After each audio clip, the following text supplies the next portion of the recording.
Hello, hello, everyone.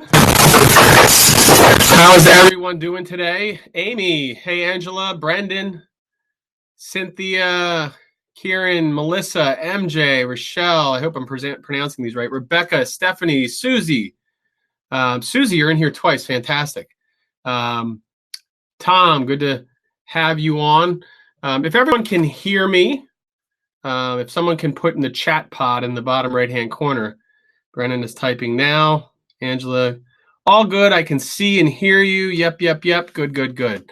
And I'm glad we've all found the chat box in the bottom right-hand corner because we are going to be using that more than a few times here. Oh, I even pronounced it correctly. Rochelle, thank you very much. Very sensitive to name pronunciation. Good, good, good. Awesome. Now I've got my drink here and non-alcoholic drink, of course. I think my biggest fear with this is having to get up and go to the bathroom in the middle of it. So I hope I don't have to do that. Who else has come in the room? Let's see. Well, we're going to give everybody a couple minutes, but I do want to be timely. I know it is summertime or for most of you out there. Real quick, before we get started, I've got 3 screens going here. So I'm looking at you right in front of me here. I've got my notes back here. And then over here is essentially what you can see. And as we go along, I'm going to be asking some questions. So please feel free to use the chat pod if you have questions, and I'll be asking for some answers. And I'll also be doing some polling along the way. So according to my watch, it is now 1 o'clock. And a couple of things I just said I might repeat along the way. But let's dive in. Let's see who else has come in. Well, to the newcomers, I think it's Susan is new. Hey, Susan.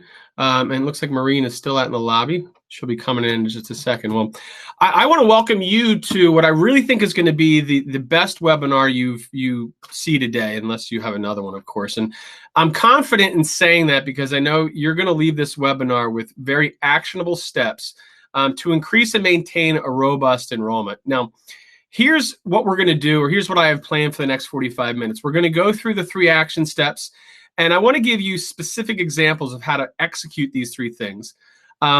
And what it's really going to do that I truly believe is it's going to allow you to attract more mission-appropriate families. And at the end of the day, these families are going to be begging to send their children to your school. Now, you may be doing 1, 2, or really all 3 of these things, but I want to make sure that you are doing them as well as you can. So if that sounds good, type yes in the chat right now. If that all sounds good, awesome, awesome. We're all here. We're all awake. Very good. So what makes me qualified to say that these 3 things, these mysterious 3 things right now are the most important? It starts with a lot of market research and what I kind of think is a bit of a secret weapon. And my question to you is, what if you could get a daily glimpse into how parents search for preschool and private school education? Well, I think I have that in 2 websites that I own, dcschoolhub.com and nymetroschools.com. And what they are is they're 2 regional research platforms. Think niche, think heck yeah, thanks, Amy.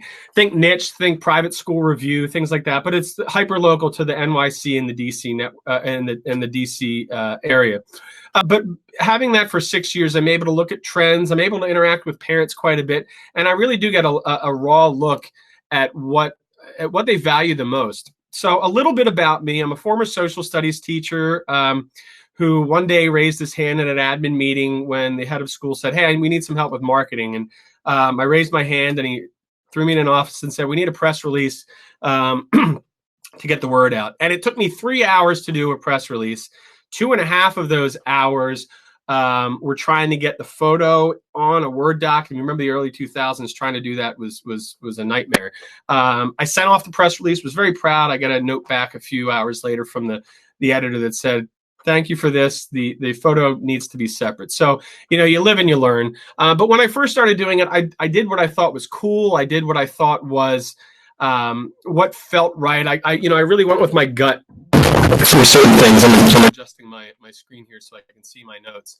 And now I'm totally a data-driven geek, and I'll spend an entire day, and I actually did this as a true story, spent a good portion of a day more than a few summers ago when I was working in admissions, figuring out if a bad weather had any impact on the tour to enroll, or excuse me, the tour to application ratio. And actually, I found that on days that it rained, we did. So to counteract that, I got the school some logoed big umbrellas because it was a very open campus. So I'm sure you're tired about hearing about me. Type yes in the chat if you are done hearing about me and you're ready to jump into the rest of it. And you can say heck yes again. We didn't come here to learn about you, Trevor. I can see Tom typing away, ready to move on. Awesome, awesome. So as I said, I've got two. There we go.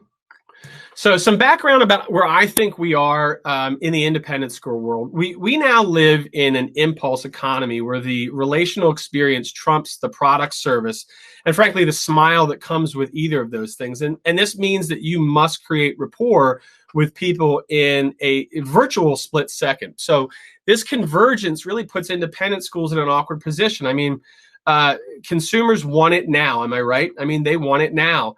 Just yesterday or 2 days ago, I put my leather belt through the wash, and I had to order another one. So, of course, I jump on my phone, and within less than a minute, a few clicks, a few swipes, and I was able to order a new belt. And I might hear my dogs barking upstairs if it gets delivered and they knock and ring the doorbell, and I'll know that my new belt is here.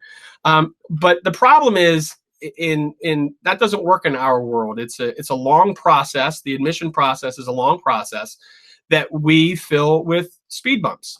Now, to further the strain, young parents more than ever want to have a relationship with the process purchase. Think of how you consume consumer information these days. Try our mattress for 100 days, risk-free, 30-day free trial, 7-day free trial. Try our razor for 30 days. If you don't like it, we'll give you your money back and you get to keep the razor. Now, how many of you, and you can put this in the chat down here, how many of you have tried something like this? Try our school for 30 days. Try our school for 7 days. And I don't mean just the visitation day. Has anybody ever tried anything like this where you let a family try it or buy it? Never. Nope. No. Kind of expected that. How about this one? Maybe some of you can relate to this, where a parent asks, I'd really like to shadow little Johnny's potential teacher for next year for an entire day to make sure it's a good fit. Have any of you done something like that? Yes, for 1 week. How did that go? You can type that in there. Yes, when asked. All right, good. Half a day. Unsafe to let random people lurk. Absolutely agree with that one. Usually what would happen is I think maybe the admission director or someone's a little awkward. Yep. But it's not something typical, and it's not something we're comfortable with. So, if we cannot be part of the impulse economy, we're not allowing parents the relational access they covet, how do we demonstrate value of our service?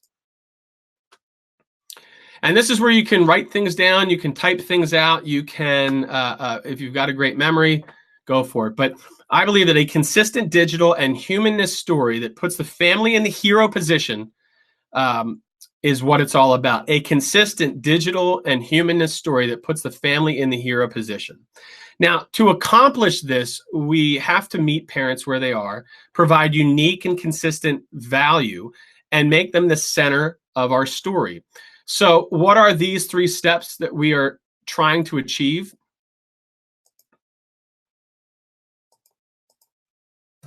Pay-per-click advertising on Google, Bing, and Yahoo. And if we have to choose one, absolutely Google, hands down, I would say. Dedicated landing pages to continue the story, and a remarkable customer experience when they make a connection. So as I mentioned, you're probably doing some or all of these, and you may be neck or even knee or neck deep in them. But what I'm going to do is I'm going to show you how to seamlessly connect all 3, and for those not doing it, how really to get started in that. And again, as we go along, if you have questions, feel free to type the questions. I might not be able to get to them right away, but I'm going to do the best that I can. So, quick poll here. And you can, whether you're on your phone or you are on your computer, I want you to vote. What is your school's relationship with pay-per-click? We are using it effectively. We are using it. We want to use it. We are not using it. I'll give you another few seconds to vote here, and you will get to see the results. And this is I don't know who is voting where. We got some sleepers out there. We got 19 or 9 out of. We got 50%. Let's see. What do you think we're going to get to? 56%. There we go. A couple more seconds. 3, 2, 1.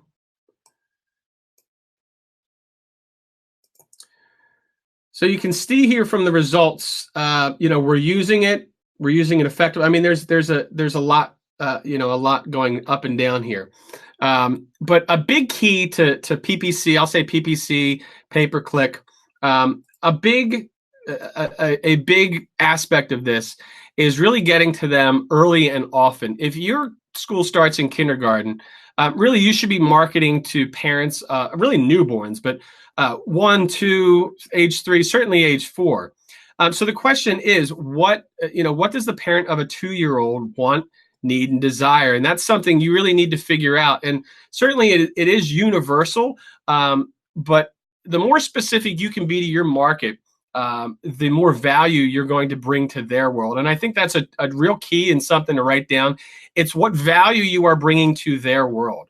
How are you making the parents, and for many of you, the students, the heroes of your story, but becoming a part of their story? So when it comes to consumers in the impulse economy, when the mood strikes them, they search, and when they're ready to make a purchase, they buy. And they don't do that on Facebook or newspaper. They go to Google.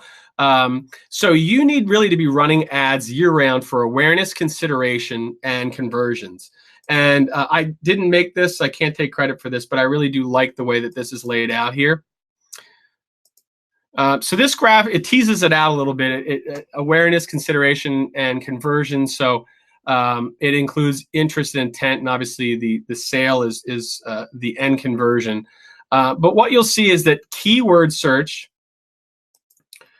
ads over here is all of these zones.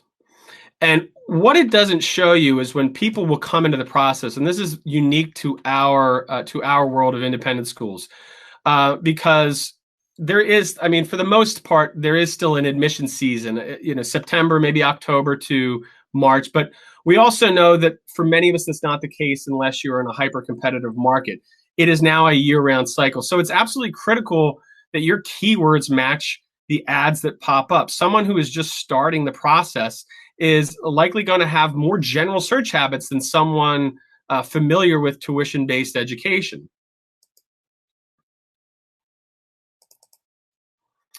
So here are some statements that I hear a lot, because I'm very bullish, and I strongly believe that PPC is the most important inbound strategy. And I love debating this, and I love talking to my colleagues about this. But so for the first one, yes, people do click on Google ads. When people say that you're wasting your money, they're either talking about display ads, and yes, display ads are not clicked on as much. They're really impression pieces. But frankly, other than that, I really just don't think that they know. 87% of millennials feel comfortable clicking on paid search results on Google. Now, here's the caveat. As long as they trust the entity or the institution they are searching for, and education is one of them. Now, if you go to Google and you type in cheap vacation to Tahiti, yes, some of those paid ads, they may be a little suspicious, and you should watch out for them. But parents, they don't go to Facebook, TV, radio, or magazines with the expressed interest of searching for preschool and private school. They go to Google and they search. Now, Facebook and Instagram they're fantastic ways to take your 2D, your two-dimensional marketing, and really bring it up to a 3D level. Facebook, Instagram, they massage families' interest in your school, especially if you're retargeting and remarketing those potential parents. Now, SEO, SEO takes a lot of time. I personally don't find a lot of value in it, particularly as it pertains to independent schools, and I want to show you why. Now, I know this is hard to see, and I'm going to blow it up and I'm going to split it up. But what you're seeing here is, and I live in Olney, Maryland, and I searched for private schools near me on my laptop computer. Now, the arrows point to paid ads, and the horizontal line that you see right here, that is where my screen cut off, and the remainder is now essentially considered page 2, or is the click here for more results. So you don't want to be in the more results or on page 2, especially if you're paying for it. So this is it blown up a little bit more, and I know it may be a little hazy to see, and that's okay, because I'm going to kind of talk you through it a little bit more, go into a little bit more depth. But again, I mean, I'm searching for, and this one is private schools near me, and the arrows point to the paid ads. But you have to understand that 92% of clicks happen on the first screen, meaning that what you see above that black horizontal line is 92% of the clicks, and there isn't one single organic single school listing there. Once you get past the paid ads and the map, the next results are niche, private school. You've got regional or even national newspapers that have written about private schools. And for this particular search, I actually did it on my phone and I did it on the computer. It was still the same thing. It was the first organic single school listing was 22nd, and on my phone it took me 5 thumb swipes to get down there. So now let's talk about the specifics of the Google ad, because I want to talk more about the relational experience parents want. Is the typical school snippet, and I'm asking you this, is the typical school snippet relational?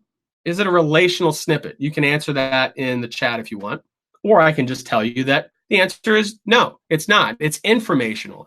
It's usually the name of the school and the grades that it serves, maybe the date that it was founded, and in the description you've got a little bit more. Maybe it's the mission statement, but it's all very factual in nature.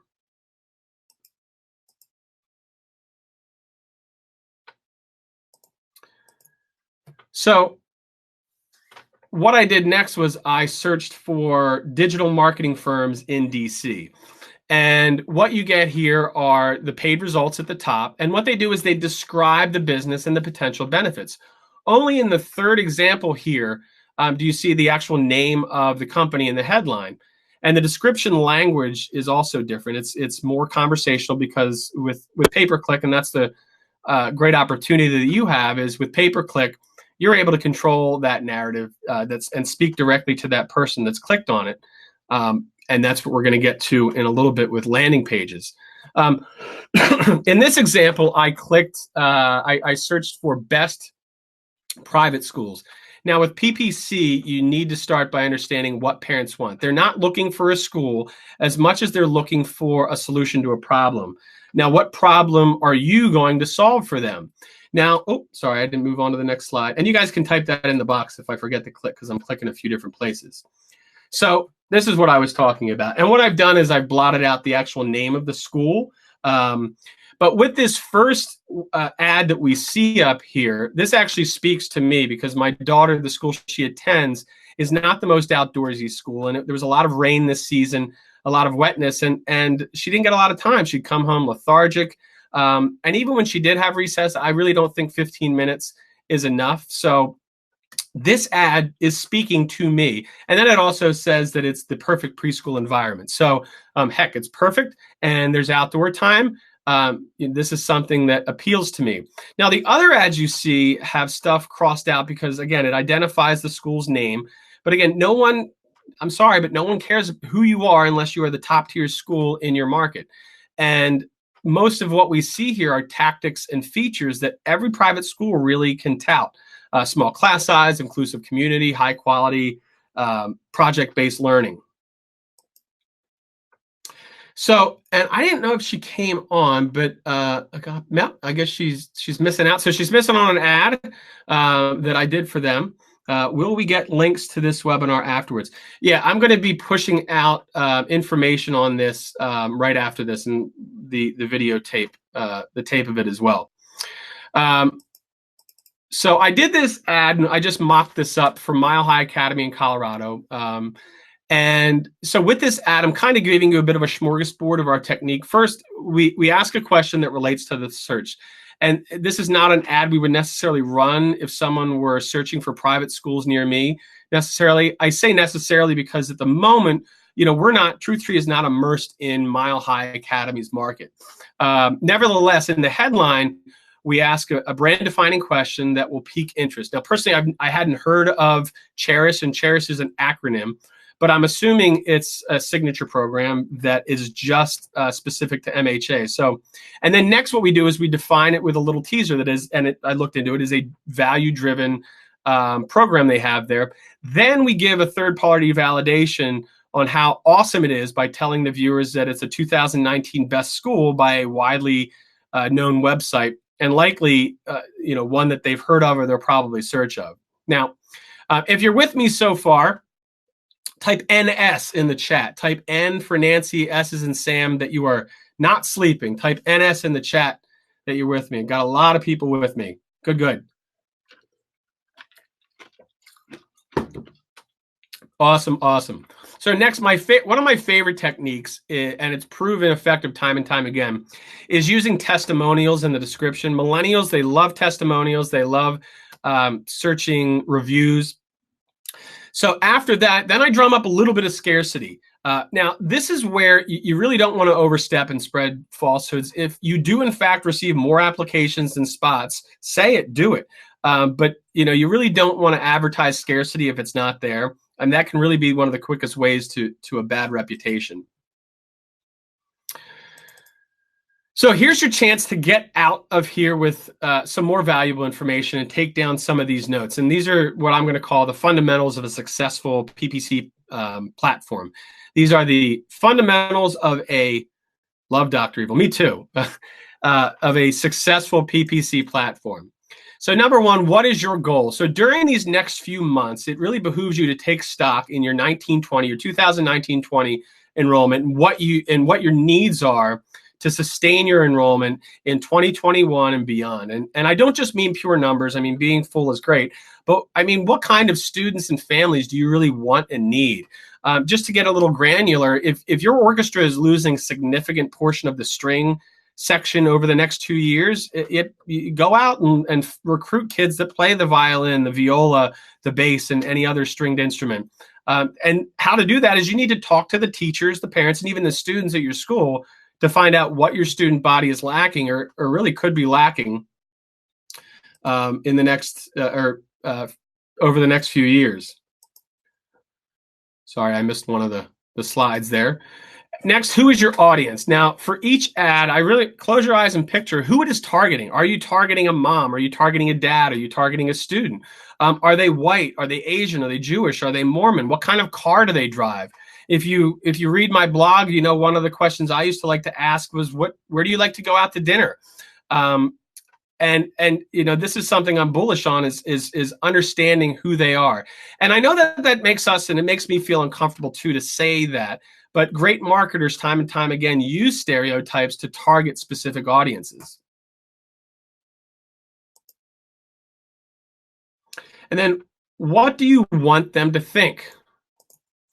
So this may take some time really to formulate, but it really should be built around your ethos, the value proposition you have for the school, and where they are in the consideration process. And then how do you want them to feel? Now, what emotions do you want to evoke? Do you want them to be happy when they look at it, excited, introspective, even confusion? I mean, sometimes, to disrupt their popular notion of the traditional school being the end-all be-all, you may want to put some ads in there to kind of disrupt some of that. Now, here's the big one, and the reason why, no pun intended, why it is bolded there is it's an important distinction between not what you want them to act, but why. This is where with pay-per-click, you want to pull them in as opposed to push them in. And if you can tap into their why, I mean, you're going to be successful. And this is where at Truth Tree, we love doing A/B testing, taking virtually the same exact headline, description, formula, tweaking it ever so slightly and seeing how the results pan out. And then one of the other pieces to that A/B testing that I personally love is you can turn it off in a heartbeat. I mean, you can literally target a small neighborhood and do some A/B testing and find that this is better than this, and then really open it up to the whole crowd that you're trying to target. So before we move on to component 2, are there any questions about pay-per-click PPC?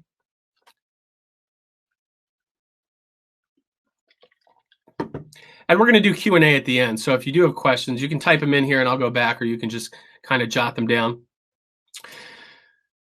Next, we have landing pages. And I do say pages. So for those that don't know, when someone clicks on your fantastic ad, where does it send them? It sends them to component number 2, your landing page. Probably, in my estimation, the most underutilized marketing tactic going these days for independent schools. Now, how many of you, and I'm going to throw a poll out there, how many of you are using landing pages? And you can vote now. How many landing pages do you use for marketing? Wow, great. We've already got somebody who uses more than 10. 1 to 4. Do I need a plane ticket? Let's see, 1 to 4. Good, good, good. 5 to not good. I'm see we got a couple people that are using more than they're using 5 or more, I should say. And it really depends on your school. I mean, if you're pre-K to grade 3, you may have less, but if you're K to 12, you're going to have more landing pages. Excuse me. Now, for those who did 1 to 4, do you have 1 landing page? Do you have 3? Because really, I really think the more the better that you have. So we'll end the voting. You can take a look at the results right here. So again, most of the people fall in that 1 to 4 category, and I think for the most part, you need to have more than 1, and we're going to get into specifically why you need more than 1 in just a second here.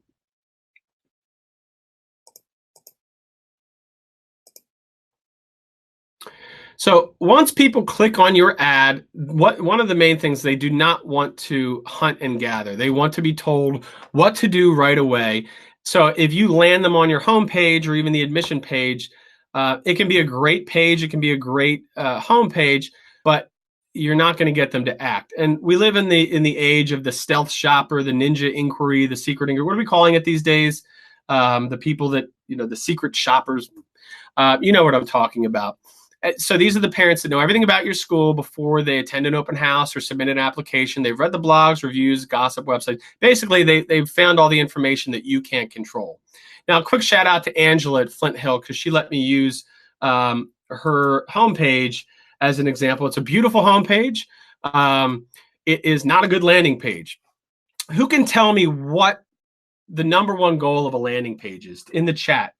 Who can tell me what the number 1 goal of a landing page should be or is?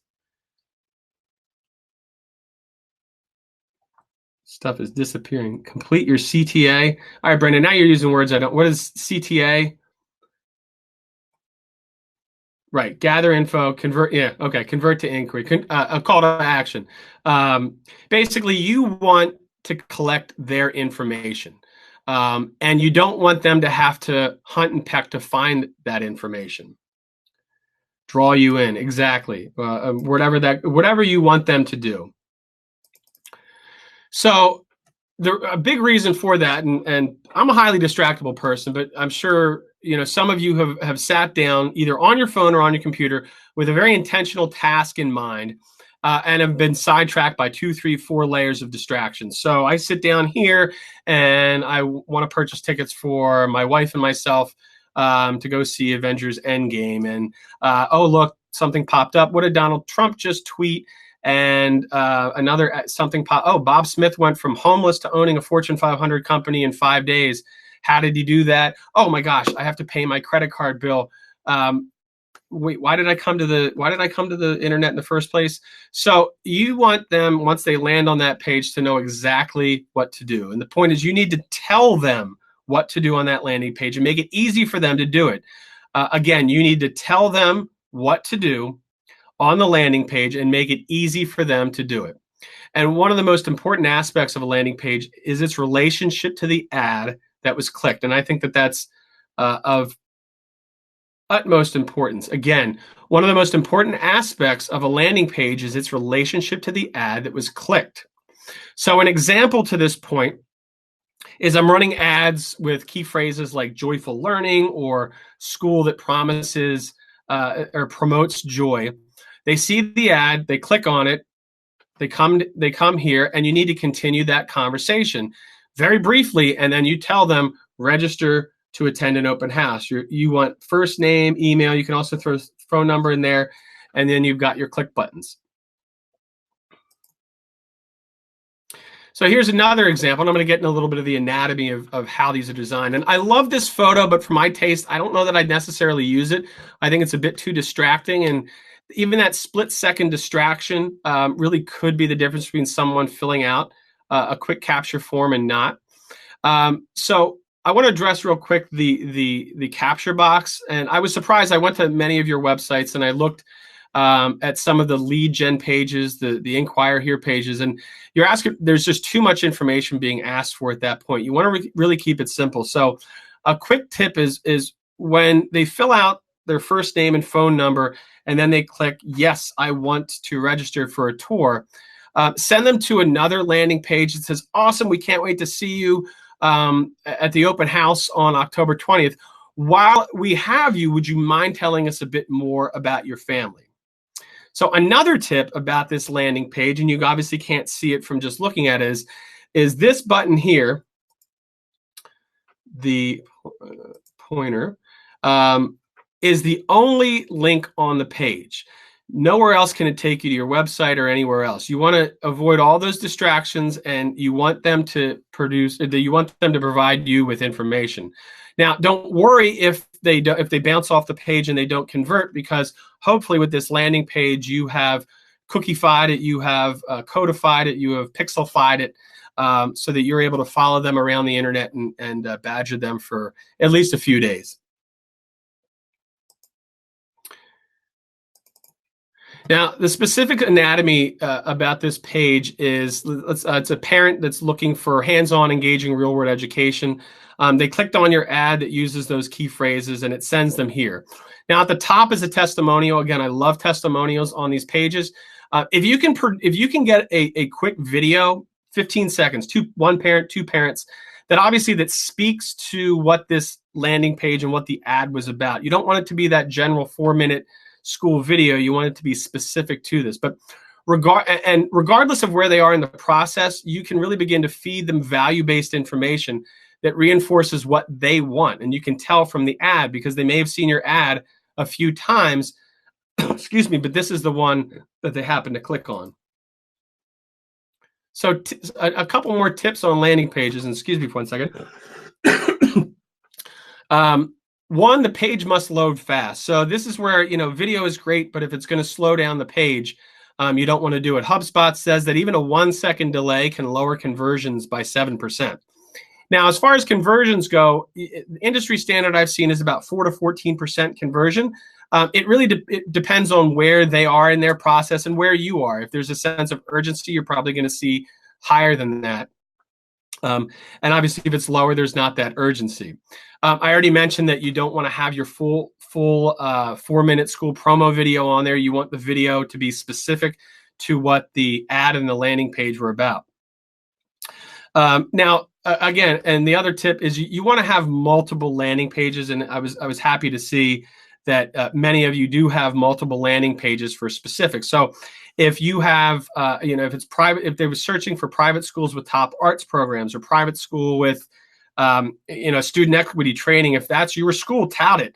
At very least, you should have a full campaign about what I call your albino Sasquatch, and that is your 5%. You got your blue ocean, you got your purple cow. I call it the albino Sasquatch, and that's the 5% that your school can claim that no other school can claim.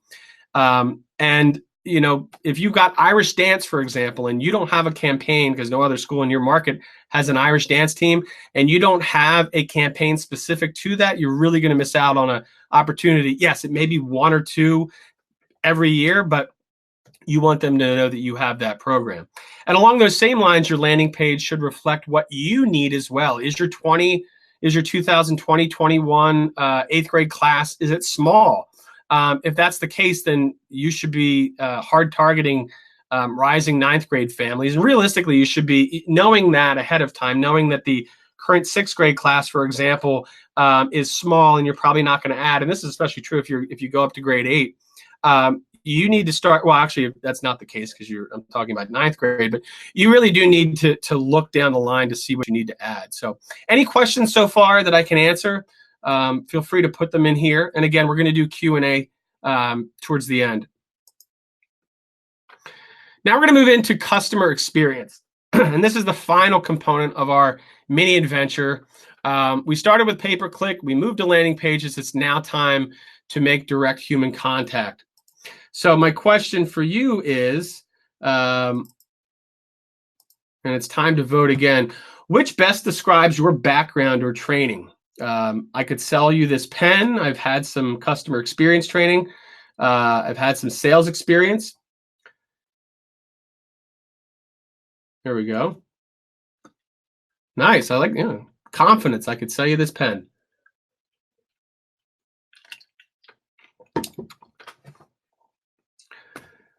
Oh, it's all even at 3. Who's going to break the tie? All right, somebody broke the tie. I've had some customer experience training. Just what I've learned on the job has pulled neck and neck.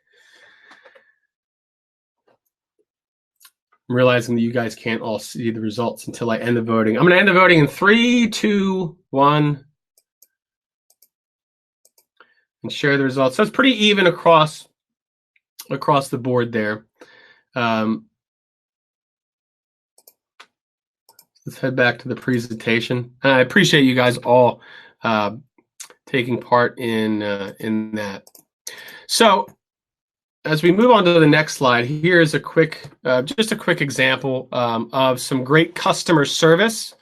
Again, this is a great example of, or 3 great examples of good customer service. But when you put them all together, that is the customer experience. So research shows that you need 3 great customer service engagements to earn the trust of a customer. So if somewhere you screw up and you call the father that comes in for a tour, Steve, instead of Greg, you must go back and you need to have 3 more great engagements for them. Now, you really want to be consistent with your story here too. So just like with a compelling PPC and a great lead generating landing page, the customer experience must continue to tell the story and really sell the story. If the ad touted the instrumental music program and the landing page had the benefits of your instrumental music program, the customer must experience instrumental music when they come in for a tour or when they come in for the open house. So don't give a tour. If instrumental music classes don't happen on a Friday or after 1:15, don't schedule a tour for those times. So word of mouth and law of vibration. So word of mouth, we know is the ultimate marketing tool. And I'm actually going to be doing a future webinar on word of mouth. I think my take's it's a little bit different than what others have. So stay tuned for that. But as word of mouth relates to customer experience, happy customers tell someone, ecstatic customers tell everyone. I say that again. Happy customers tell someone, ecstatic customers tell everyone. So now whether you believe in the law of vibration or not, I think deep down we can all agree that there's something there to it. I mean, we've all said it ourselves, or we've had people say it, it just felt right to me, or I got a bad vibe. I mean, touring parents may see brightly lit classrooms. They may hear exactly what you want them to hear, but there's just that's something that's off. And it's usually the low energy or low morale of the teachers and students, whether it's rubbing off the teachers to the students or vice versa. It can be a real problem. And then finally, and I think some of us know of this, my question to you is there someone truly dedicated to customer experience at your school? And again, this relates to keeping your current families in a state of wow, and hopefully that'll rub off on the prospective students. I actually just recently did a podcast with Rob Norman on his school Sparkcast, and we spoke about the growing number of schools that now do employ a dedicated customer service agent who is really more than just a complaint receptacle, but a problem solver for the parents. And frankly, just being able to tell a prospective parent that your school has a chief experience officer would make me really take notice. So if your school does, I've got a 7 and a 4-year-old here at home, and we'd like to be a part of your independent school community. So tips, I wanted to, real quick, instead of doing tips, what I really wanted to do is kind of show you a case study. And this was what we did with a school was we came up with a 5-point acceptance celebration. And really, here's what it looked like. So the first point was, and this was something that the school had already done, and they called all the people, they called all the accepts, they called all of the wait lists, and they called all of the denies. And obviously that takes a lot of time, but really, it's that human aspect that I think, is important at that point. And then also with those phone calls, and as a former admission director, I remember these calls. You work so hard, and you think you're going to get a family, and you make that phone call. For those that do make that phone call, and you say, hey, I'm really excited to tell you that little Johnny's been accepted to the school. And they say, oh, thanks for letting us know. And you're like, ooh, okay, well, I'll put them in the no pile. So point 2 is a personalized video, and this is something that really paid dividends. And so for each accepted student, and the school had 80 some students, each student got a personalized video, and it started off with their name that came up and some rah-rah stuff. Then there was B-roll, and then in there was a video from the head of school that said, hey, Jillian, we're so excited to accept you. We hope to see you next year at our school. And then at the very end, there was, if we got a capture of the student's photo, their name, and their graduation year. And we sat with the head to create this for well over 2 days. It was shoot and cut, but it really did pay some wonderful dividends. And then the hands-on delivery boxes. So this is where we really did activate the parent ambassadors. We fed them lunch, and what we did is we sent them off with boxes, personalized boxes, and 3 or 4 addresses. What went in the box was some swag, acceptance packet, swag for the whole family, a car magnet, and there was a little balloon attached on the top.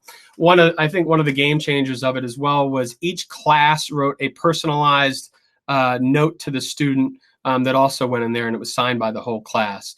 And then also just another quick tip: before the student came to visit, we also had his or her buddy do a little quick video, and we would send that off to them to make them feel comfortable. Now, point 4 was a parent liaison. So the parent would call and talk to them about the school. Usually there'd be a back and forth, and then that parent would report back with some information, maybe some pain points, because point 5 was the new family's reception. So this was more than just a reception. This was the school's chance to smooth over some of those pain points. Not every family that comes to those obviously comes. Maybe they're attending that to figure out if it really is a good choice. So we wanted to try to match up a current family and really kind of push them in the direction, say, hey, go talk to them and bring this up, and then kind of smooth out some of those pain points. Now, with all of this, and what we found, because again, as I mentioned, we did this because the school was was getting about 46% of the students that they accepted to enroll over a 4-year period, and nothing was higher than 49%. So, but what we were able to do in that first year is provide 60% accept to enroll ratio, and actually in the second year it was 56%. So it was a huge coup. And if this or something similar is what you want to install, you really have to maintain that level of customer experience throughout the process, and that takes time, it takes money, it takes energy, and you can't just turn on the charm really at the end of the process. It really kind of has to start from the beginning. So that's it. PPC. Landing pages, customer service equals success.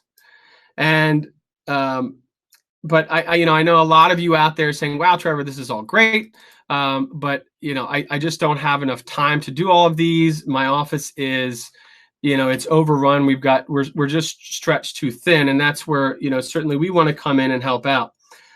We want to help you spend more time with your family. We want you to be confident what you do. Will you please send me a recording of this video so I can share with my team? Amy, absolutely.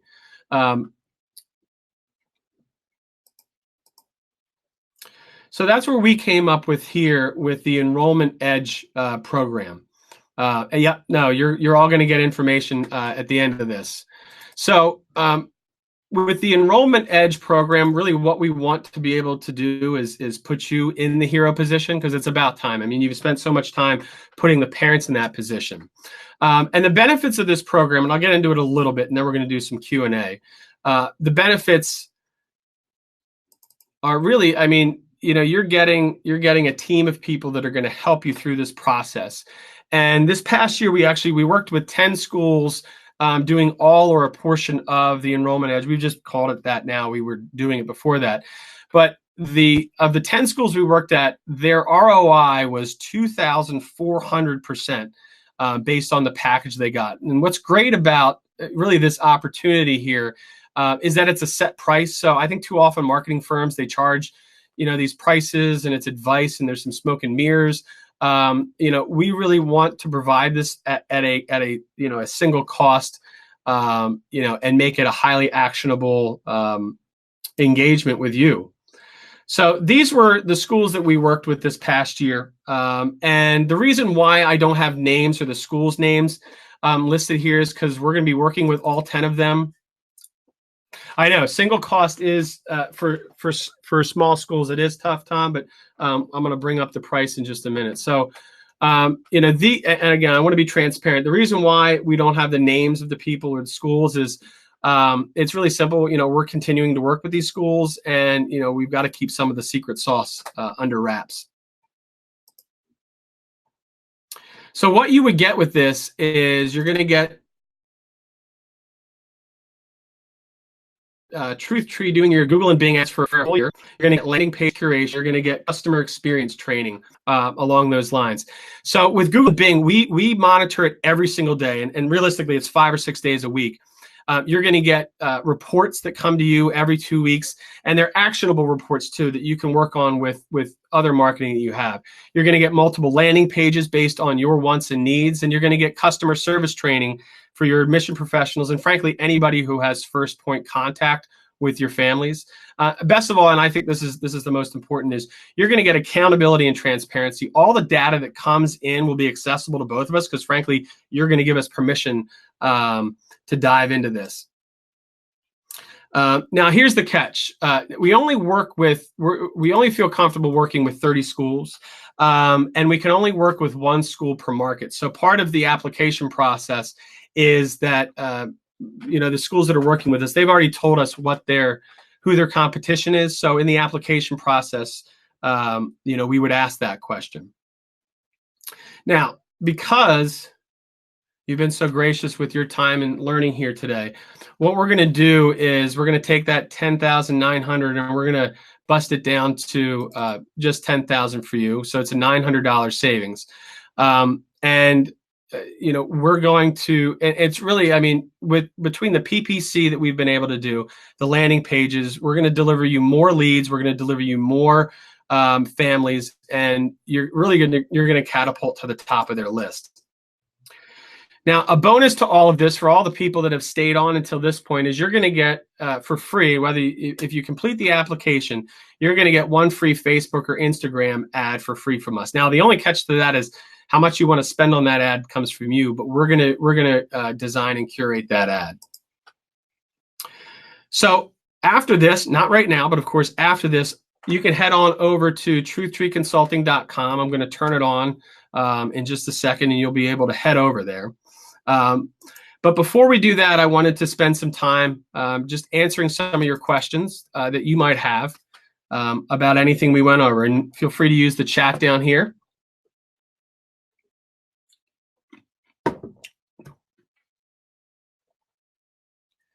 I see Rebecca typing something up now. So is Brendan.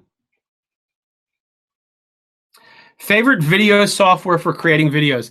I use two, Rebecca. I use WeVideo, and I use Powtoon, Powtoon. Powtoon is what I use to create. What just happened here? Powtoon is what I use to create more animated videos. So for example, if you go to nymetroschools.com, I created the Be Your School Search Superhero, the campaign that we run there. If you take a look at that, that came from Powtoon. And then with DC School Hub, we do a series called School Stories, and they are we use WeVideo for. So what if someone wanted to include FB ads? Yes, we do Facebook and Instagram ads as well. You know, they're not in my top 3 because, again, as I mentioned in this, it's a great way to massage, and it is a great way to spark interest. And obviously, you have a lot of control over where they go from there. But yeah, we do. I mean, we're full service, so we do Facebook and Instagram and Snapchat as well. Thank you, Kieran, for. Did I say that right? Is it Kieran? Karen? I'm glad you enjoyed it. We've got some more questions coming in, and if you need to jump, feel free to go and enjoy the rest of your day. But I'll stay on as long as I can to answer any questions that you all have. Thank you, Brendan. What is Pinterest a good place to advertise? Actually worthwhile? You know, I have to say, Rebecca, I am. You know, we know Pinterest. Me personally, we do use it. Really, it's kind of more for backlinks as opposed to advertising. But I know that, I mean, absolutely, you can use it for advertising to especially reach, you know, it's a more affluent community usually on Pinterest. So, yeah, I mean, it's definitely worthwhile. Oh, Scott, you're welcome. Thanks for being on. Kim, thank you for being on. Rebecca, thank you for being on.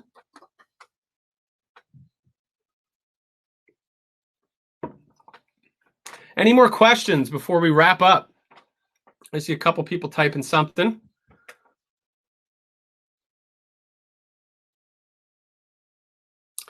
How much of the nitty-gritty is left up to the school? Tom, none. We have an onboarding sheet, and it really is. That's just really just a starting marker. But with the with the Google ads, we literally are on them every day. Now, for some days it might be 2 minutes, other days it might be 2 hours, especially in the beginning, because what we're doing is we're doing A/B testing. We usually do certain layers. So layers may be hyperlocal, local, and then regional. Others may be, you know, this section over here, this section over here of town, and you know, maybe the HHI north of your location is lower than south, so you may want to tout some of your ads touting financial aid. And you know, it could be wrong. And the beauty of it is within hours or really within days, you can see, wow, this didn't work, but we've only spent $10, $15, $20. So you really have a little bit of that leeway. And yes, I mean, we do some of that experimenting with that, but we're not going to do it at a large scale. Really, we start out as very small dollar figures so we can really see what's working right. And then we blow it up to bigger ones. Specifically to the landing pages, yes, that's something we do too.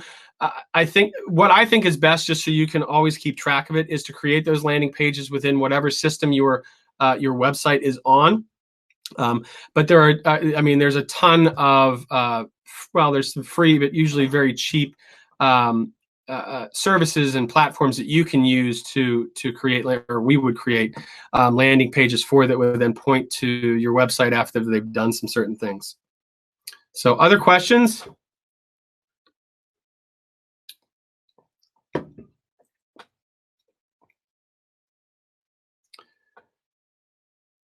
See, Tom is writing something again.